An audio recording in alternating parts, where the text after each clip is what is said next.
চম্পা কিচেনে সবাইকে জানাই স্বাগত। আজকে আমি বানাচ্ছি সুইট বান। এটা খুব টেস্টি, এটা বাচ্চাদের খুবই প্রিয়। বাচ্চাদের স্কুলের টিফিন কিংবা বড়দের সন্ধ্যের টিফিন একদম জমে যাবে। এটা খুব খেতে সুস্বাদু হয় এরমভাবে বানালে। আমি গাজরটা কুচি কুচি করে নিচ্ছি, বাঁধাকপিটা কুচি করে রেখেছি, আরও কুচি করতে হবে। গাজরটা আমি ঘষণিতে ঘষে নিয়ে তারপরে কুচি করব। এটা আমি ছুরি দিয়ে দিয়ে বেশ ভালো করে কুচি করে নেব।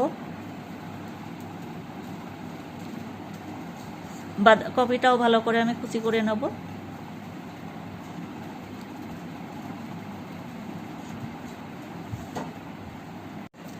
আমি বাঁধাকপিটাও ভালো করে কুচি কুচি করে নেব ছুরি দিয়ে। এখানে আমি বাটিতে ময়দা নিয়ে নিয়েছি, ওখানে আমি বাঁধাকপি কুচি আর গাজর কুচিটা দিয়ে দিচ্ছি।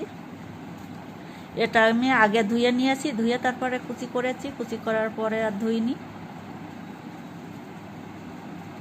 এখানে আমি স্বাদ মতো নুন দিয়ে দিচ্ছি।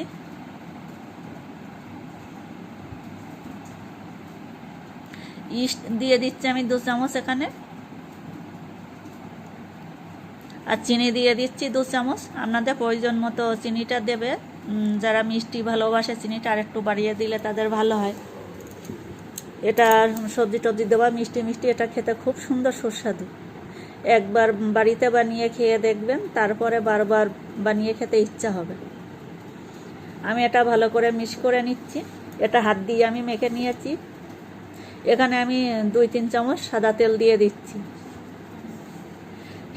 সাদা তেলটা দেওয়ার পরেও আমি আবার মেখে নেব। এটা একটু নরম করেই মাখতে হবে। এটা বেশি আটা মাখার মতো মানে বেশি শক্ত করলে হবে না, এটা একটু নরম নরম থাকবে। শক্ত করলে কিন্তু বানটা তাহলে শক্ত হয়ে যাবে, টেস্টটা কম হয়ে যাবে। এরকম নরম থাকবে। এটা আমি রেখে দেবো ঢাকা দিয়ে। আমি আধা ঘন্টা রেখে দিয়েছি, বেশি রাখা হয়ে গেছে, ফুলে গেছে বেশি।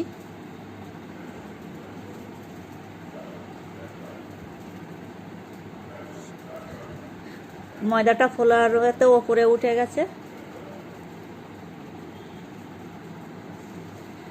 এটা আমি ঠিক করে নেব হাত দিয়ে। এটাও আবার একটু মেখে নেব।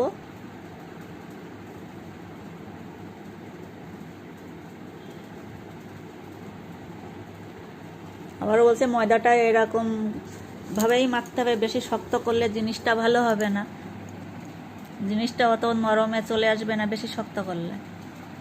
আর এটা মিষ্টি পাউরুটির মতো খুব সুন্দর নরম চলে আসবে ভেতরটা।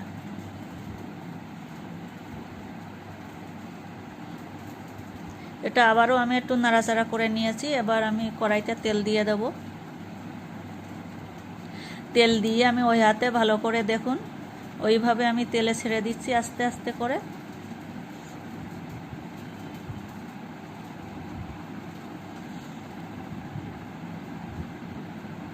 ভেতরটা ফুলে ফুলে উঠবে, কিন্তু খুব সুন্দর হবে। এইভাবে আমি তেলে এক এক করে ছেড়ে দিচ্ছি।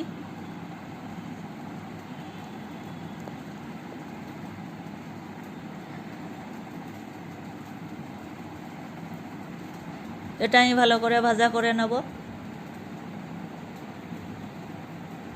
গ্যাসের জালটা আমি হাই ফ্লেমে দেইনি, আমি একটু কম করে দিয়েছি, মাঝামাঝিরও বেশি দিয়েছি, যাতে পুড়েও না যায় আবার ভেতরটাও ভালো করে ভাজা হয়।